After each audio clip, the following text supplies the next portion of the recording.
My pulse raced at the astounding accomplishments of the mercenary known as Demon Lord. I forgot about my job and read everything I had on hand. Around the time Demon Lord received his nickname, South Belka showed signs of weariness regarding the war. Because the region was set up as a defense line to protect the birthplace of Belka in the north, the people's dissatisfaction had reached a climax. The cities declared themselves demilitarized and peacefully surrendered to the Allied forces. Unable to establish a defensive position, the Belkan army kept retreating to the north. The end of the war was fast approaching. I was given an opportunity to interview the former aces of the Belkan Air Force. Back then, they were the masters of the sky, and they had also known him. So I crossed the border to follow his trail. I wanted to capture the war and the Demon Lord from their point of view, to capture the voices of those who were there.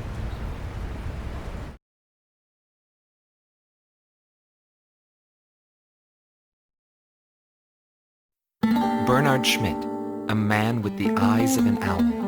Groom Team Commander, former member of the Belkan Air Force. 10th Air Division, 8th Tactical Fighter Squadron. Fighting with distinguished service on the battlefield, he earned the title of Ace with his uncanny ability to adapt quickly to the flow of battle. I had a bad feeling while I was flying towards the round table. Why were they having problems down in 2 mercenaries? I figured it was just temporary chaos and it'd be over by the time I got there. Pilots of the Belkan Air Force are true professionals, but when I saw the situation, I couldn't believe my eyes. I thought maybe my IFF was malfunctioning. There were still 2 enemies on the radar. Everyone else in my squadron had the same reaction. This is really happening. Every now and then, guys like that appear on a battlefield. Someone special, you know? I squinted my eyes and confirmed the situation. Checked the terrain, air currents, his plane, his maneuvers, and his remaining ammo. I figured I could do it. I knew what I was getting into, but he still outmaneuvered me beyond my expectation.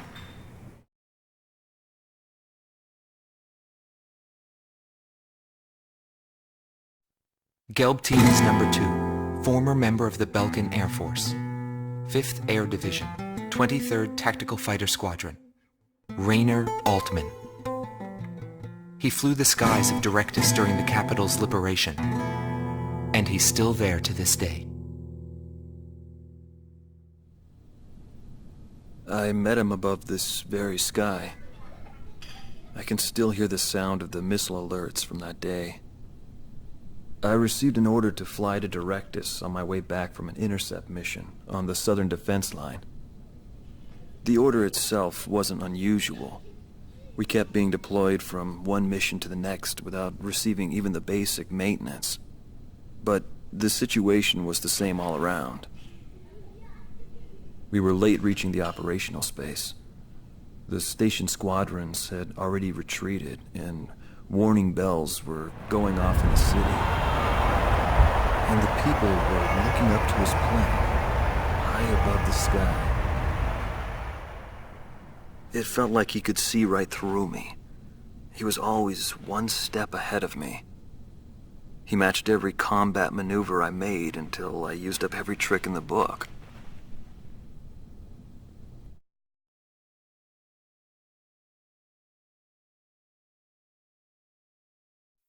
Silber Team Commander, former member of the Belkan Air Force, 51st Air Division, 126th Tactical Fighter Squadron. Dietrich Kellerman.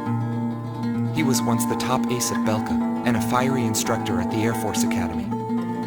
In 1995, the Belkan Air Force sent him to the front lines to bolster troop morale. He was good. From what I'd heard about him, I thought he was still just a young mercenary.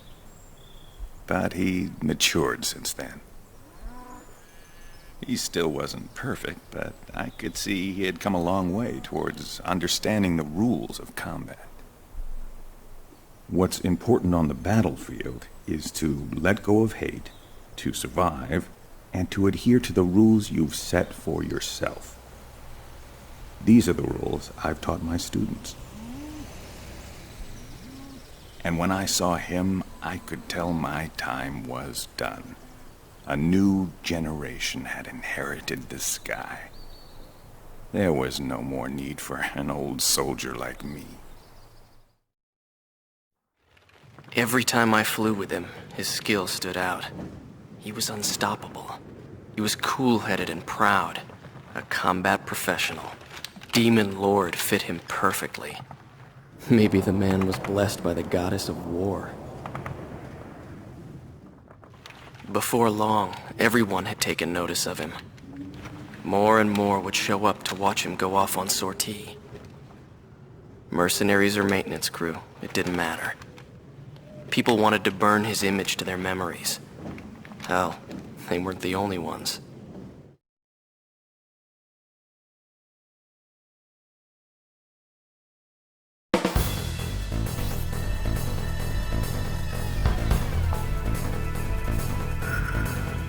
The Belkan forces are beginning to take flight. The industrial city of Hoffnung is crucial to the enemy's industrial strategy and the heart of its war productions. The Allied forces have decided that all Belkan war production must be stopped to expedite the end of the war, and has requested our participation in this operation. The operation will primarily involve the bombing of ground facilities by the Allied forces' bombers. Your mission is to support those bombers and attack enemy facilities. We have achieved near total air supremacy over the target area, but don't let your guard down. There may still be sporadic resistance.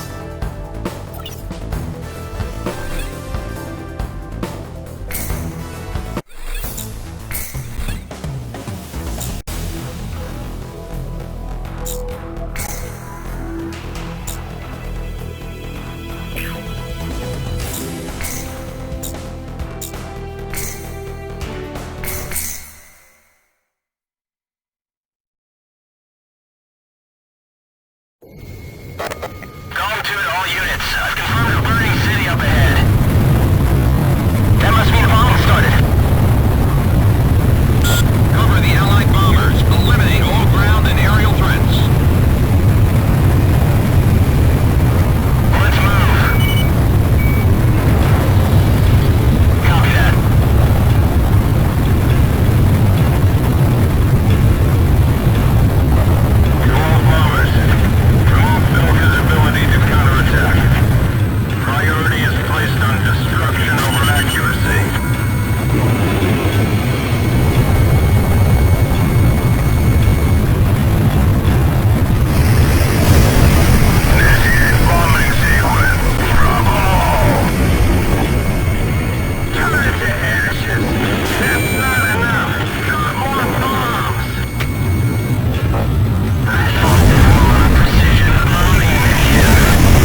unknown craft on radar. The blip is barely visible. It may be a stone.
Nobody knew why they were fighting anymore.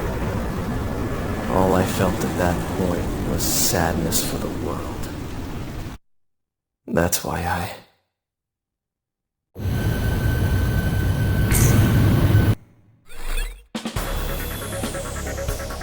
Pursued by Allied forces, the Belkan forces have taken flight, abandoning Hoffman. Without military production capabilities, Belka is in a bind. We were also able to confiscate samples of what seemed to be experimental weapons from the abandoned war factories, before Belka had time to use them.